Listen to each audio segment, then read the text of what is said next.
Yeah. This is a podcast of Nathan, Nat and Shaun. Let's go. Hello, Jessica Mauboy. Hello. I was seriously rocking out to that song right now. To your own like song. literally body rolls, hair swings.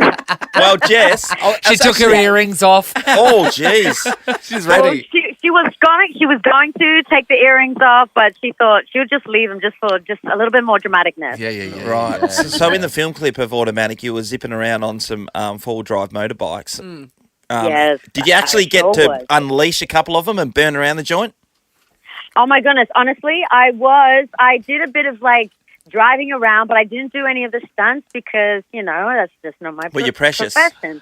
But there was a moment where they had these kind of stilts built to the front of the quad bike, and every time I would brake, it would literally nosedive into the red dirt, and everybody would like literally like freak out, like total freak. I would too. Hey, Jess, I just want to let you know what's happening right now. So we were supposed to speak to you and see you on Zoom, right? But then then the technology is working. That's why we're on the phone to you right now. So at the moment, we've still got the Zoom connected, but our techs are frantically trying to find you in the building. Yes. So we've gone from Dino to a chair Wow. to something else. They're just trying to find anything that looks like Jess Mauboy. I literally am wearing green, so like I'm on like green on green. Oh, so well, there's you a can't green miss water me. bottle just down near that chair. No, that was a you? water bottle. No, it's just gone. Oh, black. yeah. Blank screen. Yeah. Hey, okay, so the song being called Automatic, Jess, I just want to speak about licenses right now. Do you have an automatic or a manual license?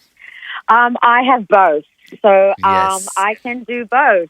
That's the right answer. It You're a took me territory while. girl. I A territory didn't get girl's going to my- have it. Well, I didn't get my manual until I was like 25, so like it took me a while. You know what I mean? Well done for getting it. My thing is you need to have your manual license in case of a apocalypse because then, to Apparently save... only manual cars are going to work. Well, I do. I feel like manual cars are less, computer chipped and all that sort If of you stuff. can Yeah, find one. Right.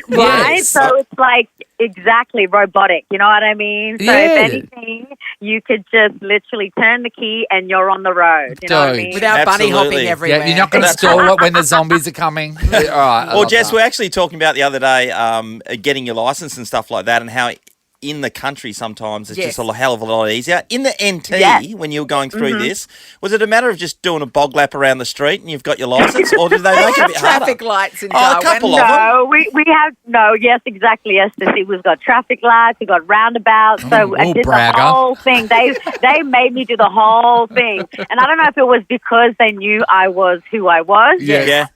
But they know it was discipline for me. I did the whole test.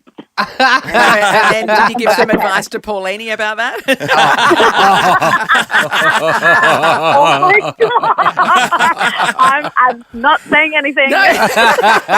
Jessica just has water in the car. Just water. Hey, I just want to stay on the NT. There was a thing on the news just the other day where a guy caught a barramundi and the crocodile came out. Massive crocodile God. came. Did you see that by any chance? Yes. Oh my goodness. And you know what? It happens all the time. Really? Like when I go down to there's a place called Gunpoint. Yep. And there's like this barrage there, and we when the water's low, when the tide's out, we cross the barrage and we go on the other side, and we wait pretty much until midnight until that water rises. And at night time, we've got the lights out, so we've got like head torches, and by the time you can just hear all these like big slaps in the water, and they're literally crocs, and you can't see it's pitch black. Yeah. But as soon as you turn that light on, there's Yep. like 5-meter crocs crossing the barrage. Oh. No. Is it called gunpoint because that's These the only things are- way you can safely swim there? Oh no, you can't swim there, not at all. Oh, Oh, what a life! Yeah, what a life But growing it's up. pretty mad. I mean, it's unique. It's such a wild place. But yeah, I would do a lot of fishing there that way. Yeah. Awesome. I just we just want to get onto the voice quickly for a second. How are you going with the country's reaction of you saying sissy? Honestly, I don't like. It's so. I mean, it's a thing. Up north, particularly, even if you don't know someone, it's such a beautiful, welcoming greet. It's like, Yeah. hey, brother, Yeah. hey, sister. Yeah. So it's so, if ever you, if if you have ever been to Northern Territory, like that's just basically what it is. And particularly with community, that's how we talk with each other. And so, yeah, you know, just introducing, you know, my kind of, you know, body language or particularly language that I use up north and just infusing it into the show is something normal for me. And, yeah, I know it may seem like real whack to other people, but, you know, that's how Jay Mully goes. Yeah. No, I get it, sissy. It works. I'm picking up what you're putting Does it down. work if a non-Territorian says it? Yeah. Yes. What? No, because I grew up, because being tall, I always got big fella. Yeah, big fella. Oh, yeah, big fella. Hey, fella. Hey, you fella. What you doing? Yeah, big fella. We say fella all the time. Yeah. Or like Mulliga for like man. Like, hey, Mulliga, what you doing? Yeah. Hey, so let's talk about your music, because you've stumbled into a real little bit of a disco phase, Mauboy. Yeah. Yeah. I know. Got those dancing shoes on. Oh, honestly, like I really miss making dance music because, you know, one of my first records and writing for my first record and my second, that, you know, it's my jam. That's kind of what I was brought up on. Like, you know, growing up listening to La Bouche, Sonique, like all that kind of big vocals on top of, like, you know, dance productions. Like that's my thing, and I just wanted to kind of go back to my roots of like what I grew up listening to, and particularly disco too. Like I listened to a lot of you know, Bee Gees growing up, you know, like Donna Summers, you know, like I just love that stuff, and I wanted to celebrate that, and for me personally, because I, you know, like I know I can get out there and sing that and bring joy and make people get up and sing and dance. So yeah, hey, Jess, that's my vibe. You're talking about a lot of disco stuff, but all the Indigenous people that I've known over my journey have a great array of country music that comes through them along the journey. So yes. So surely like rap. through your parents or stuff like that. Rap. Yeah. Rap's big, but the country thing. Yeah, particularly country music, and I guess that, you know, it's like about storytelling. So I think, you know, for a lot of Indigenous communities, and I think overall it just depends on like what, you know, what you grow up listening to. You know, you gravitate towards that, and then you find new music later. But for me, I grew up listening to country music. Yeah. Patsy Cline was a big one. Yeah. Charlie Pride was like Charlie Pride was Pride and Joy. Charlie like, Pride, yeah. Chandelier lights up the paintings on the wall. Like kiss an angel good morning and let her know you think about her when you're gone. Yo, that's my jam. Hey, Jess, from the radio back in Kalgoorlie, 6kg once, I rang and I won a signed autographed album from Slim Dusty for King of Kalgoorlie.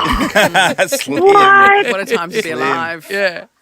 Hey, Yeah, Jess, that's my favourite. Slim Dusty's deadly. Like, I could listen to him all day too. do you reckon that if Idol didn't happen, because you were kind of on that trajectory to be a country, you know, you'd won a sort of a star search kind of competition. You could easily have been a country star, couldn't you? For sure, like hands down. I think, you know, at some point when I came off the back of winning Telstra Road to Tamworth in New South Wales, like that was huge because that like one of the, you know, biggest country music competitions in our country.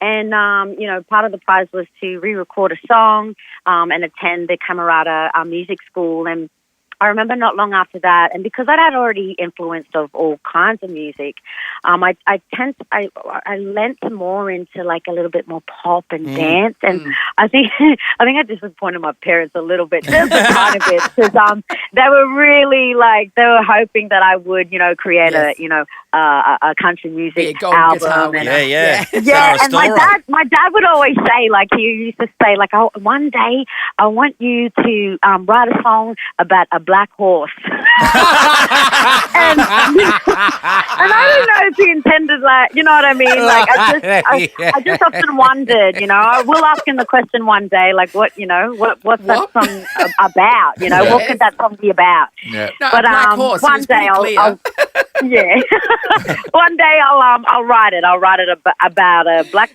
Brumby or whatever. I'm better. Well, Jess Mauboy, we finally found her on Zoom. She does look amazing in a green top. She does. Automatic. You found me. me. Yeah, we got you. We got you. You do look great, yeah. Yeah, That's great. and you can check her out on The Voice as well. Yeah, we love your work, yeah. Jess. And hopefully you can get over to Perth one of these days soon. Yes, please have me. You're welcome. I want to come anytime. over and see you, Mob. I miss you guys. Yeah, thank you so much for talking to us, Thanks, Jess. Jess. Bye, honey. Big love. Take care, Mob. Nathan, Nat and Shaun is a Nova podcast. For more great comedy shows like this, head to novapodcasts.com.au.